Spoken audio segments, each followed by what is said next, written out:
இமாம் சுயூத்தி ரஹ்மத்துல்லாஹி அவர்கள் ஒரு அஷ்ஷரியா கொள்கையுடையவராக இருந்தார். அதே போன்று சூஃபியா தரீக்காவையும் அவர் சார்ந்திருக்கிறார். அந்த தரீக்காவுடைய சில சித்தாந்தங்களே அவர் என்ன செஞ்சுருக்கிறாங்க, நியாயப்படுத்தவும் செஞ்சுருக்கிறாங்க. அப்படின்றத நம்ம படித்திருக்கிறோம் அவருடைய வரலாற்றில். அவர் அதற்காண்டி சில புத்தகங்கள் எழுதியிருக்கிறார். அப்போ அப்படி இருக்கும்போது அவர் ஒரு சூஃபி தரீக்காவாதி தானே, அவரை நம்ம எப்படி ஏற்றுக்கொள்வது? அதே போன்று சமகாலத்தில் இருக்கக்கூடிய அல்லது நம்முடைய காலகட்டத்திற்கு நெருக்கமாக இருந்து கொண்டிருக்கக்கூடிய காலத்தில் வாழ்ந்த சில சூஃபி தரிகாவாதிகளிடமிருந்து நம்ம கல்வி எடுக்க மாட்டோமே, அவங்கள நம்ம இன்கார் பண்ணல செய்கிறோம், மறுக்கல்ல செய்கிறோம், இது ஏன் அப்படின்ற ஒரு கேள்வி ஒரு இங்கே வகுப்பிலையும் கேட்கப்பட்ட கேள்வி, சகோதரர் ஒருவராலும் கேட்கப்பட்டிருக்கு. இதற்கு காரணம் என்ன அப்படின்னு சொன்னால், இமாமுடைய காலகட்டத்தை பொறுத்தவரையில் இன்றைய காலகட்டம் போன்று வசாயில்கள் நிரம்பி இருக்கக்கூடிய ஒரு காலகட்டம் அல்ல. தொலைத்தொடர்பு சாதனங்களோ எல்லாவற்றையும் இருந்த இடத்திலிருந்தே அறிந்து கொள்ளக்கூடிய வாய்ப்புகள் நிறைந்த ஒரு காலகட்டமோ அல்ல. அது மட்டுமல்லாமல் நாம் ஒவ்வொரு இமாமுடைய வாழ்க்கை குறிப்பிலும் பார்க்குறோம், அவர்கள் வாழ்ந்த அந்த பியா, அதாவது அவர்கள் வாழ்ந்த அந்த சமூக சூழல், எந்த என்வாரன்மெண்ட்டில் அவங்க வாழ்ந்தாங்களோ அதோடைய தாக்கம் அவங்கள்ட்ட இருக்கும். இப்போ அந்த அடிப்படையில் தான் அஷ்ஷரியா என்கிற தரீக்கத்து கோலோச்சி கொண்டிருக்கக்கூடிய ஒரு காலகட்டத்தில் அதையே பரப்புரை செய்கிற, அதையே பேசக்கூடிய அறிஞர்கள் வாழக்கூடிய ஒரு சூழலில் வாழ்ந்த அறிஞர் என்கிற காரணத்தினால் அவர்களுக்கு அதை என்ன செய்யலை, சரி பார்க்க முடியலை. இன்னொன்று, அவங்க சார்ந்த கல்விகள், அவங்க எடுத்துக்கொண்ட துறைகளும் அது போன்ற விஷயங்களை ஆய்வு செய்கின்ற துறைகளாக இருக்கலை. இப்போ நம்ம இந்த துறையில் நம்ம வந்துருச்சிரோம், இமாம் இப்னு ஹஜர் அஸ்கலானி ரஹ்மத்துல்லாஹி, இமாம் நவவி ரஹ்மத்துல்லாஹி, இமாம் சுயீத் ரஹ்மத்துல்லாஹி, இவர்கள் போன்ற அறிஞர்களை தான் நம்ம இந்த அஷ்ஷரியா என்கிற அந்த கொள்கையில் இருந்து கொண்ட இமாம்களாக அறிஞர்களாக பார்க்குறோம். இவர்கள் எல்லாருமே என்ன செஞ்சாங்கன்னா, பெரும்பகுதி உங்களுடைய வாழ்க்கை இதில் இருந்ததுன்னு சொன்னால் ஹதீஸ்களை சம்பந்தப்பட்ட கல்வியிலே தான் அவர்கள் நினைச்சிருக்கிறாங்க, கழித்திருக்கிறாங்க. ஹதீஸ்களை தொகுப்பது, ஹதீஸ்களுடைய சனதுகளை ஆராய்வது, ஹதீஸ்களுக்கு விரிவுரை எழுதுவது, இப்படியான வாழ்க்கையை தான் அவர்கள் செஞ்சுருக்கிறாங்க. பெரும்பகுதியாக தங்களுடைய வாழ்க்கையில் பணிகளாக செஞ்சுருக்கிறாங்க. அப்போ அதன் காரணமாக அவர்களுக்கு என்ன செய்ய முடியல, இந்த அகீதா சார்ந்த ஃபன்னில் ஆழமாக அவர்களுக்கு கல்வி கற்பதற்கு வாய்ப்பில்லாமல் போயிருக்கிறது. இன்னொன்று, அவருடைய சூழலும் அவர்களுக்கு அது தாக்கம் செலுத்தியிருக்கு. ஏன்னா அவங்க எல்லாருமே அஷ்ஷரியா இருக்கும்போது சொல்லுவாங்க, எல்லாருமே ஊரில் ஒரு ஊரில் என்ன செய்கிறாங்க, அதாவது பாம்பு தின்ற ஊரில் போனால் என்ன செய்யணும், நடுக்கண்டத்தை சாப்பிட்றணும் அப்படின்னு சொல்லுவாங்க. இந்த ஊருக்கு வாசிகள் எல்லாம் என்னது, பாம்பு சாப்பிட்றது நமக்கு கூடுன்றதுக்காக சொல்லலை, ஒரு பழமொழியாக சொல்கிறது. இப்போ எல்லாருமே அதே பழக்க உடையவர்களாக இருக்கும்போது என்ன செய்ய முடியும் அந்த ஊரில். அந்த அடிப்படையில் தான் இந்த இமாம்கள் என்ன செஞ்சுருக்கிறாங்க, இந்த மாதிரியான சிந்தனை தாக்கத்தில் ஆட்பட்டிருக்கிறாங்க. அதன் அடிப்படையில் அவங்க அந்த சித்தாந்தத்தை தவறென்று அறியாமல் கடைபிடித்திருக்கிறார்கள். அவர்களுக்கு சமகாலத்தில் அதை உடனுக்குடன் திருத்தக்கூடிய அல்லது தெளிவுபடுத்தக்கூடிய வேறு எந்த வசீலாக்களும் இருக்கலை. அவங்க காலத்திலே வேறு பகுதியில் என்ன செஞ்சுருக்கிறாங்க, அஹ்லு சுன்னாவுடைய அறிஞர்கள் இருந்திருக்கிறாங்க.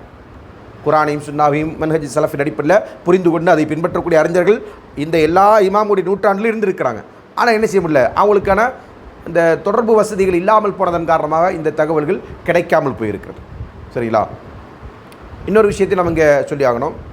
இப்போ இந்த அஷ்ஷரியா என்கிற கொள்கை இமாம் அவர்கள் பின்பற்றினார் என்பதற்காண்டி இதை நம்ம சரி காண முடியுமா என்று கேட்டால், இந்த கொள்கையை உருவாக்கினவரை என்ன செய்யலை, அதை சரி காணலையே. இமாம் அபுல் ஹசன் அஷ்ஷரி அவர்கள் தான் அஷ்ஷரியா என்கிற கொள்கையை உருவாக்கினவர். அவரே அதிலேருந்து என்ன செஞ்சாங்க, தராஜு ஆனார், பின்வாங்கினார். என்ன காரணம், அவருக்கு அவருடைய ஆய்வின் அடிப்படையில் அது தெளிவாயிடுச்சு. அதனால தான் நம்ம ஏற்கனவே ஒரு வகுப்பில் சொல்லியிருந்தோம், இபானா அன் உசூலி தியானா என்கிற புத்தகத்தில் அவர் செஞ்சிருக்கிறாரு, இது நான் தவறான கொள்கை என்று தெரிந்து நான் அதிலேருந்து ருஜு ஆயிக்கிறேன். எப்படி சொல்லுவார்னா, எந்த கொள்கையில் இமாம் அஹமது பின் ஹம்பல் ரஹ்மத்துல்லாஹி அவர்களும் அவருடைய தோழர்களும் இருந்தார்களோ, அப்படி சொல்லுவாங்க, எந்த கொள்கையில் இமாம் அஹமது பின் ஹம்பல் ரஹ்மத்துல்லாஹி அவர்களும் அவருடைய தோழர்களும் இருந்தார்களோ அந்த கொள்கைக்கு நான் திரும்புகிறேன், அந்த கொள்கையான சலஃபின் கொள்கையின் பக்கம் நான் திரும்புகிறேன்னு சொல்லுவாங்க. அதான் அவருடைய வாசகம். இந்த இபானா ஃபி உஸூல் தியானா என்கிற புத்தகத்தில் சலஃபின் கொள்கைக்கு நான் நினைச்சினேன் திரும்புகிறேன் என்று சொல்லுவாங்க. அப்போ அதன் அடிப்படையில் அவரே அதை திருத்தி கொண்டார். அப்போ அதை திருத்துவதற்கு வாய்ப்பில்லாதவர்கள் செய்யக்கூடிய தவறுனால நம்ம அவங்கள என்ன செய்ய மாட்டோம், பழிசார மாட்டோம். அல்லாஹ் ஒரு இடத்துல அவர்களுக்காண்டி மன்னிப்பை ஆதரவிப்போம். ஆனால் அதே நேரத்தில் சமகாலத்தில் இருந்து கொண்டிருக்கக்கூடிய சூஃபிகள் அவங்க எந்த அடிப்படையில் செய்கிறாங்க அப்படின்னு சொன்னால், அதற்கு உலக ஆதாயத்திற்காண்டி செய்கிறார்கள்.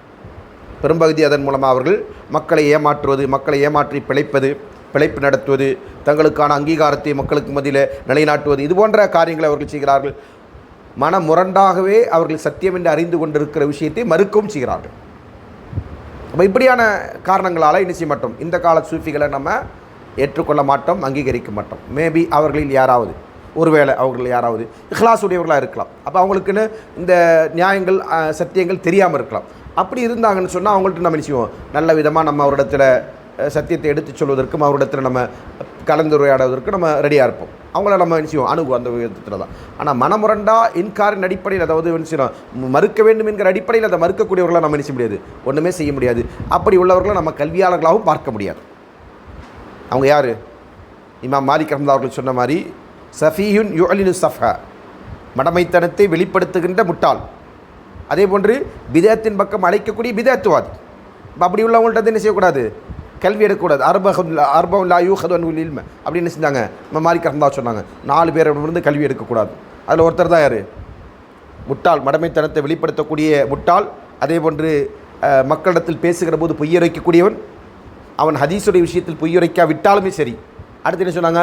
முபுத்ததியுன், பிதஅத்வாதி, தன்னுடைய பிதஅத்தின் பக்கம் மக்கள் அழைக்கக்கூடியவன். அப்போ இந்த சமகாலத்தில் வாழ்ந்து கொண்டிருக்கிற சூஃபிகள் என்பவர்கள் பிதஅத்வாதிகள். அவர்கள் பிதஅத்தின் மக்களை அழைக்கிறார்கள் என்கிற காரணத்தினால் நாம் நினைக்கிறோம் அவர்களை புறந்தள்ளுகிறோம். அதுதான் அவரிடமிருந்து கல்வி எடுக்கக்கூடாது என்று சொல்வதற்கான காரணம். வல்லாஹு அலம் ஸவாப். அஸ்ஸலாமு அலைக்கும்.